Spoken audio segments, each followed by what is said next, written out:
Hey y'all, welcome back.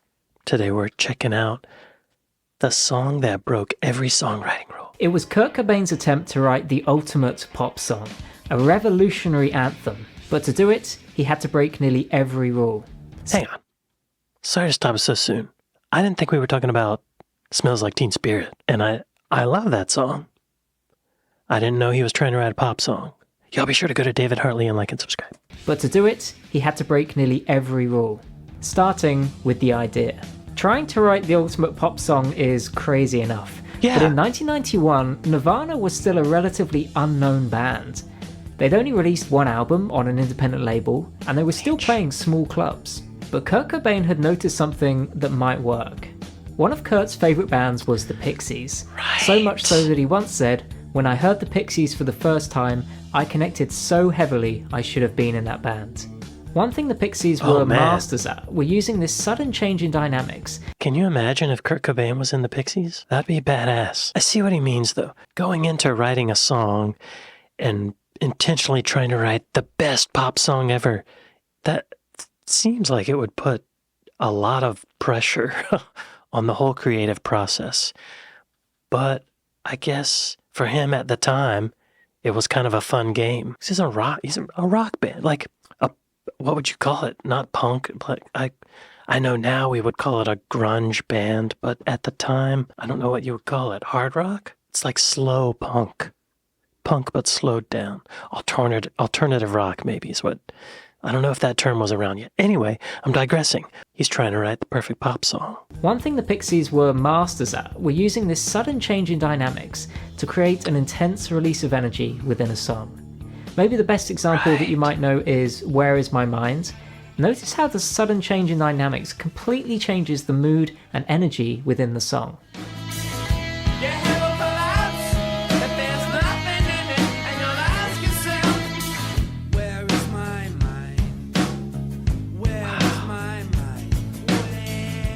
It's even similar chord progression. I know it's not exactly the same, but it has a similar no, that kind of thing. Kurt didn't shy away from this inspiration. I was trying to rip off the Pixies. He was trying They to used their sense of dynamics being soft and quiet and then loud and hard.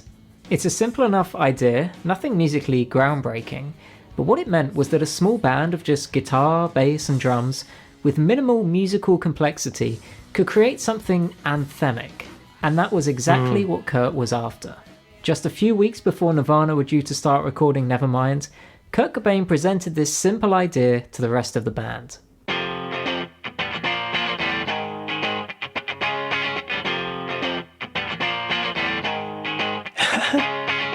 Kurt later said, "When I came up with the guitar part, Chris looked at me and said, 'That is so ridiculous.' Really? I made the band play it for an hour and a half. He only had this initial..." Hey, it's an iconic riff now, but at the time I see what Chris means. For an hour and a half. Da na na da da da da na na na na da da da da. An hour and a half. Maybe I guess maybe they jammed on it and didn't play that same version of those chords for an hour and a half. Maybe because I think maybe they played the verse parts. Maybe that's how they came up with the verse. Because I think it's the same chords. Load up, go. I think it's the same chords the whole song. I could be wrong. But, okay. Smells Like Teen Spirit uses this simple 4-chord riff throughout the entire song, and it's incredible how much mileage they get out of these 4 chords. Kurt once called this riff a cliché, which I think is true, but it only helps to show how incredible it is that they got such a great song out of just 4 chords. It's both... Hang on, I gotta try those chords. I don't know how to play the song. One sec.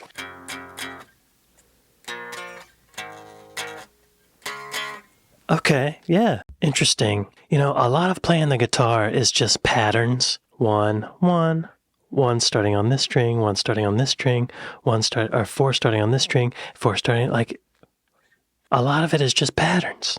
And when you know the patterns, you can make stuff up. You don't even have to know what the notes are. I don't think Kurt Cobain knew the notes, the names of the notes and stuff. I think he was just, it sounded good. And it's incredible how much mileage they get out of these 4 chords. Kurt once called this riff a cliché, which I think is true, but it only helps to show how incredible it is that they got such a great song out of just 4 chords. It's both totally unique and instantly recognizable, but there are definitely a few similar sounding riffs out there, such as Boston's More Than a Feeling.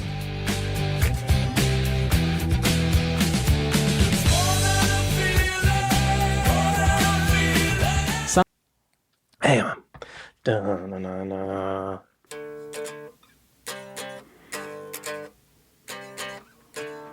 That's a different pattern. I think that's what they're playing. It's More Than a Feeling.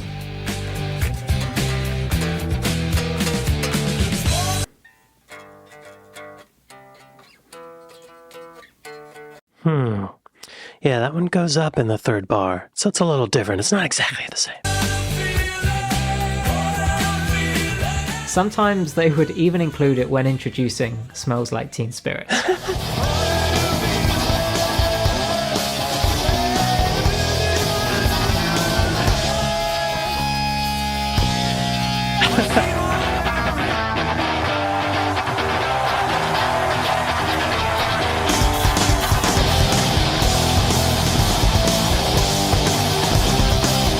So Kurt has this anthemic idea and this simple riff, but he couldn't simply call the song Anthem. So he did something else a bit different. Could have. Smells Like Teen Spirit also belongs in the elusive list of songs that don't feature the title anywhere in the lyrics. So you might be wondering, where does this title come from? It comes from a... Hang on. Cursed ain't the way. It still be fun. Poppy plants are growing? Smells like Teen Spirit. Come out and play. Make up the rules. Have lots of fun. We know we'll lose. Our little group has always been and always will until the end. To know, oh no, a dirty word. Bend. Pep assemblies become rallies. Revolutionary debris. Oh, like the video. Load up on guns and bring your friends. Wow. This looks like a 14-year-old girl wrote this. But I guess it's Kurt Cobain. Smells Like Teen Spirit also belongs in the elusive list of songs that don't feature the title anywhere in the lyrics. So you might be wondering, where does this title come from? It comes from a phrase written on his wall a year earlier by his friend Kathleen Hanna. The line on the wall was actually Kurt smells like Teen Spirit. I've heard that. Teen Spirit being a brand of deodorant Kathleen had spotted in a store. I mean, who names a deodorant Teen Spirit? What does Teen Spirit smell like? It's good marketing. Like a locker room, like pot mixed with sweat? Like the smell when you throw up in your own hair at a party? Oh my god. Kurt woke up the next day Yo, I want to party with Kathleen. Kurt woke up the next day not knowing how the graffiti had gotten there, or even what Teen Spirit was. But months later, when working on the song, he called up Kathleen and asked to use it as the title. They recorded an early demo, they sent to producer... He asked permission? I wouldn't think he would need to ask permission. She didn't say it was a song title. I don't think she could have sued him if he didn't ask, you know? I think it would have been all right. But he was a gentleman. What Teen Spirit was. But months later, when working on the song, he called up Kathleen and asked to use it as the title. They recorded an early demo, which they sent to producer Butch Vig, by which time most of the song was figured out.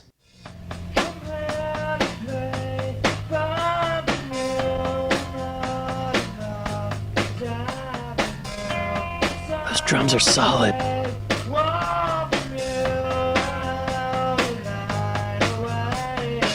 Yo, Dave Grohl is an amazing drummer.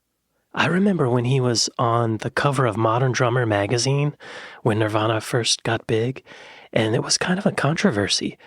A lot of people didn't think he deserved to be on the cover of Modern Drummer magazine.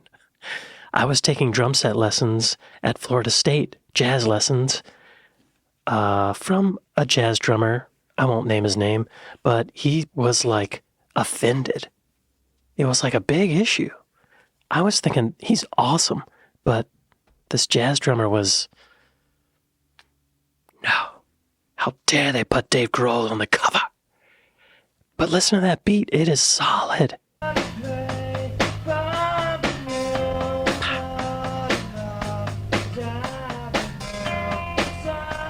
Sounds easy, but it's not. This must have happened pretty quickly because there's also a video of the first time they played the song live, which was in April of '91, and the song is pretty much complete.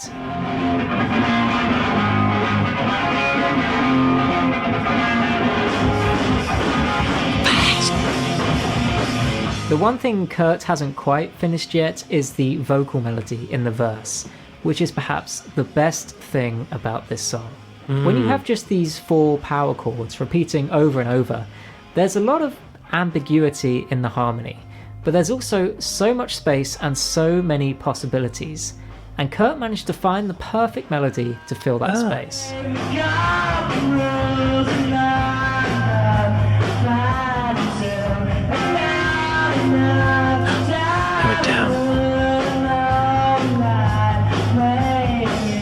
It's almost the same. In the middle, there was a spot where in the final version he goes up, but in this he went down. Did y'all hear that? It's very close though. And those drums, y'all. Dave Grohl.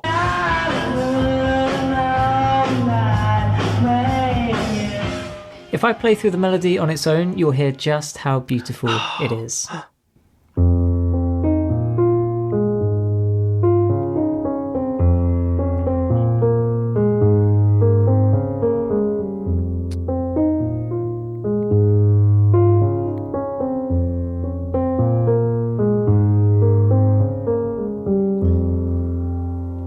I think the first thing to notice is just that it has this beautiful shape. It rises and falls over the bass line. Yes. But also, there are some really dissonant notes here, some notes that we wouldn't expect if we followed the traditional rules of music theory.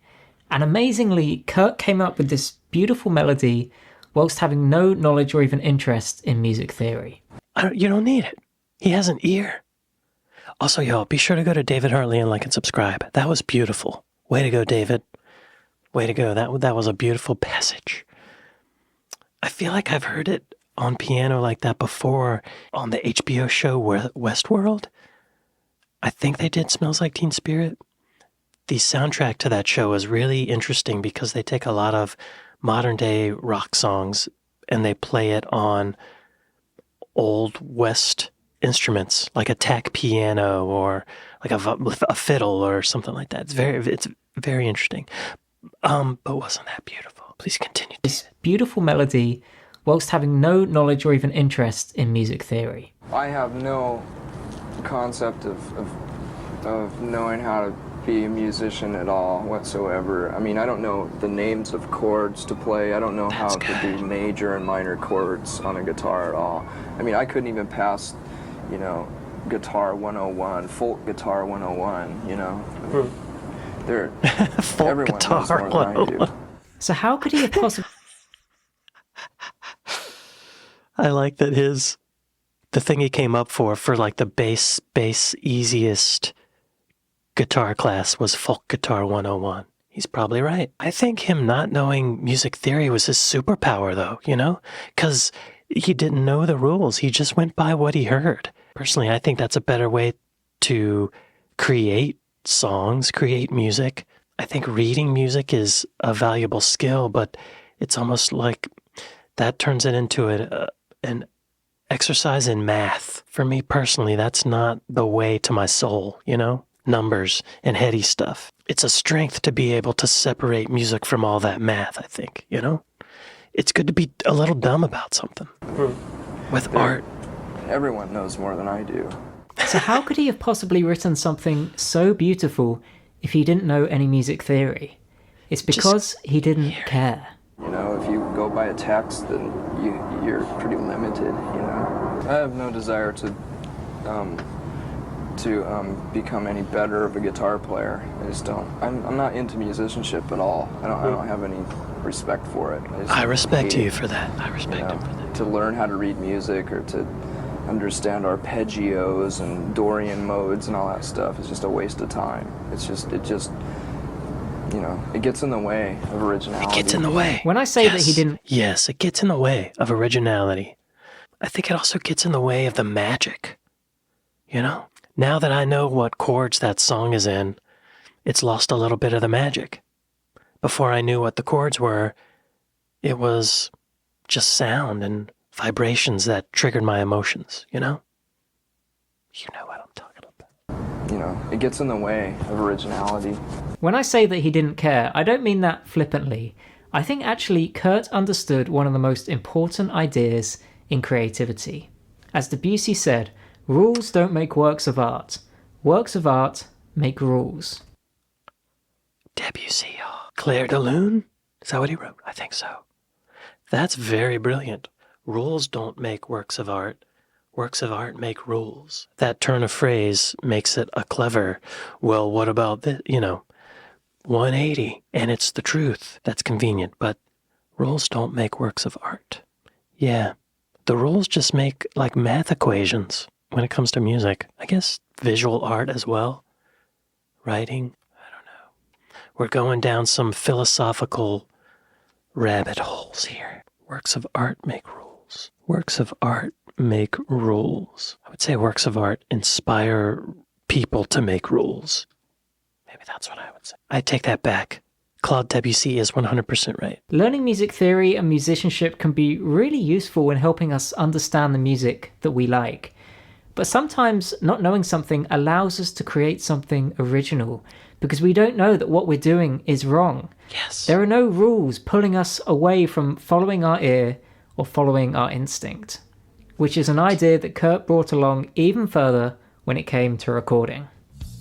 Nirvana entered the studio in May 1991 to begin recording the Nevermind album with producer Butch Vig. Many of the songs were ready to record and would be recorded in just a few takes, including Smells Like Teen Spirit. And they got behind the kit and they played Teen Spirit with that, start with that little scratchy guitar, and Dave did that and it just exploded. I remember standing up and pacing around the room. I couldn't believe how intense and how powerful they sounded. They recorded 3 takes of the rhythm track and used the second one. Huh.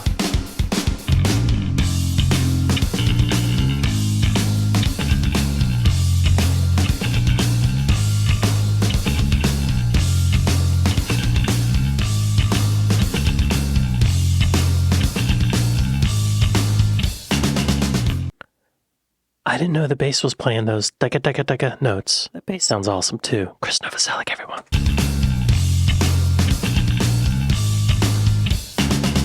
Dave Grohl and Chris Novoselic finished recording their parts of the entire album in just a few days, and Kurt was left to record his guitar and vocal overdubs. The lyrics were often finished just moments before recording, and Kurt as well did just 3 takes of his vocals, apparently only persuaded to do multiple takes when he... Hang on. We gotta read some of this, y'all. We got to the load up on guns, bring your friends. I know. It's wrong to offend. Take off your clothes. I'll see you in court. Abort. We merge ahead this special day, this day giving amnesty to sacrilege. Oh, interesting. Over here on the left, reluctant. Oh, revolutionary debris litters the floor of Wall Street. Your children have taken over. You have been warned. The representatives of gluttony will be given 2 hours to vacuum and shave their ways or leave, or they will be weeded out and A-worded. Flyers fly. Store. Wow. Horde with a HQ to the back of the neck. What is that HQ? With a hoe to the back of the neck. Which is a bit of a white lie because John Lennon hated doing double tracking. Load up on guns, bring your friends, it's fun to lose and to pretend she's overboard and self-assured. I know, a dirty word. They also specifically used I think I heard a punch in there towards the end. I know, a dirty Right there. You don't hear it in the record, but you can hear it. self-assured. I know, a dirty word. Also, yeah, John Lennon, from what I understand, he didn't like doing the double tracking, but he did it. Then when he got enough power, I believe it was Ken Townsend, one of the engineers at Abbey Road, developed a thing called instant double tracking. What did they call that? They would take the signal from the sync head, they'd take the signal from the repro head, which was before the record head, and then send that to another tape machine to delay the signal enough to line up with the record head and like make it sound like two voices, even though it was really one. Okay. They also specifically used cheaper equipment and guitars to give the music a rougher edge and to help make it sound like the authentic underground anthem it was supposed to be. The song was first mixed by their producer, Butch Vig, but the band thought it sounded too polished. Have a listen and see what you think.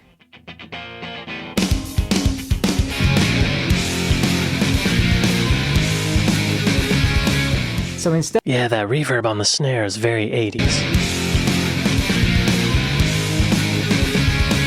So instead, they brought in Andy Wallace to mix the final version. This was the first time that Nirvana had recorded on a major label, and the label hoped that the album would sell 50,000 copies, based on the fact that Sonic Youth's album Goo had sold 100,000 copies. Wow. This album peaked at number 96, and they were hoping that Nevermind would be half as successful as this. In other words, no one thought this album would be a massive success.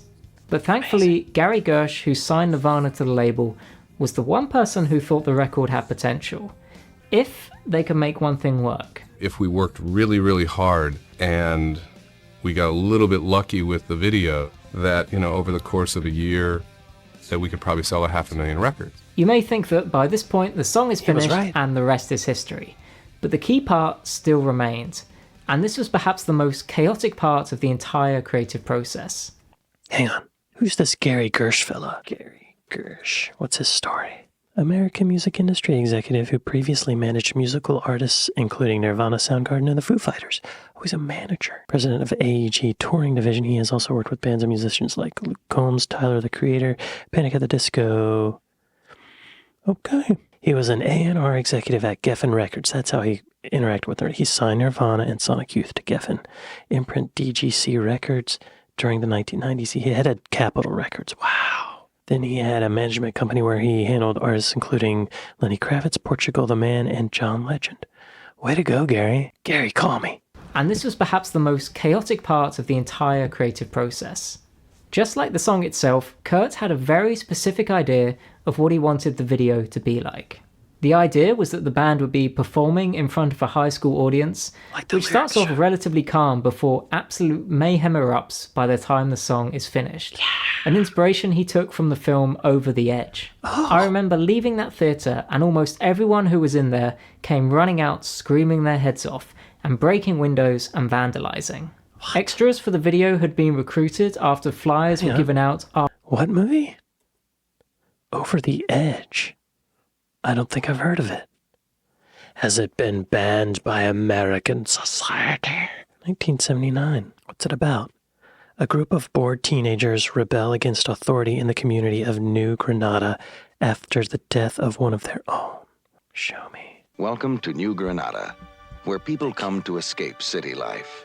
It has safe streets, clean air, good schools. It's a perfectly planned community, but something strange is happening. Something that wasn't part of the plan. Seems to me like you all were in such a hopped-up hurry to get out of the city that you turn your kids into exactly what you're trying to get away from. Something that could drive this town over the edge. You're to take these home to your parents. It's to let them know about a special emergency meeting to discuss the problems about your people. Kid who tells on another kid. Matt Dillon. It's a dead kid. I don't know how many of us are willing to admit just how deep in trouble some of the kids in this city are. Tension is rising. You people talk about these kids like they're a bunch of animals. Tempers are raging. Your son and some of his friends are part of this. My son and his friends are part of this town. Yeah. Time is running out. And something's got to explode. They've got guns! They've got guns. I can assure you everything is under control. They were old enough to know better, but too young to care. And now this town is Over the Edge. Oh, wow. I want to watch that. That looks like a fine film. I remember leaving that theatre and almost everyone who was in there came running out screaming their heads off and breaking windows and vandalising. Extras for the video had been recruited. Oh, so right away people lost their minds at that movie and started vandalizing. Like, you know, a part of that film, it looks like a serious thing, but in hindsight, it looks kind of adorable, you know? Like, that came to pass in a way several times, you know? After flyers were given out after a Nirvana show in Los Angeles, Nirvana needs you to appear in their upcoming music video, Smells Like Teen Spirit. You should be 18 to 25 years old and adapt a high school persona. They hired Sam Bayer to direct the music video, who had never directed a music video before, but they hoped that it would result in something... Wait, I want to read the rest of this invitation. I.e. preppy, punk, nerd, jock. No clothing with name brands or logos, please. You will need to be at GMT Studios, Stage 6 on Saturday, August 17th at 11:30 a.m. Be prepared to stay for several hours. Hell yeah. Yo, I would be there. That's amazing. They hired Sam Bayer to direct the music video, who had never directed a music video before, but they hoped that it would result in something a bit more punk rather than corporate. And it definitely did. They planned for a 12-hour shoot, but the extras immediately descended into chaos, destroying the set. In the end, they were able to get through the whole day filming, but the audience and band both grew impatient with how long the shoot was taking, both of them egging up the other to wind up the production crew. In the end, director Sam relented. I was exhausted at the end of the day. I'm like, okay, you guys want to destroy the set? Go ahead, destroy the set. Film it. The result was the audience and bands wrecking everything. Not because they were told to, but because they were so fed up with hours of shooting. Wow. They genuinely wanted to destroy the set so they couldn't do any more takes and they'd finally be able to go home. The video was finished, but when Kurt saw the final edit, he didn't like it. He edited it and sent it to me, and I didn't like it, and I flew down at the last minute to LA and edited it myself. I threw in a few extra things, which pretty much saved it, because I don't want to toot my own horn, but I mean, there was a lot of really good footage that wasn't used, and if a lot of that wasn't used, it would have been a really bad video. The song Kurt had imagined, his revolutionary anthem, was finally complete. But I don't think even he would have imagined what would happen next. It's hard to imagine looking back, but Nirvana went into this as a relatively unknown band, at least by MTV and mainstream standards. But almost immediately, the video became one of the most popular videos on MTV, and it became the first grunge song to hit the mainstream. Kurt's anthem wasn't just some sensational idea that he had, it was the start of a revolution.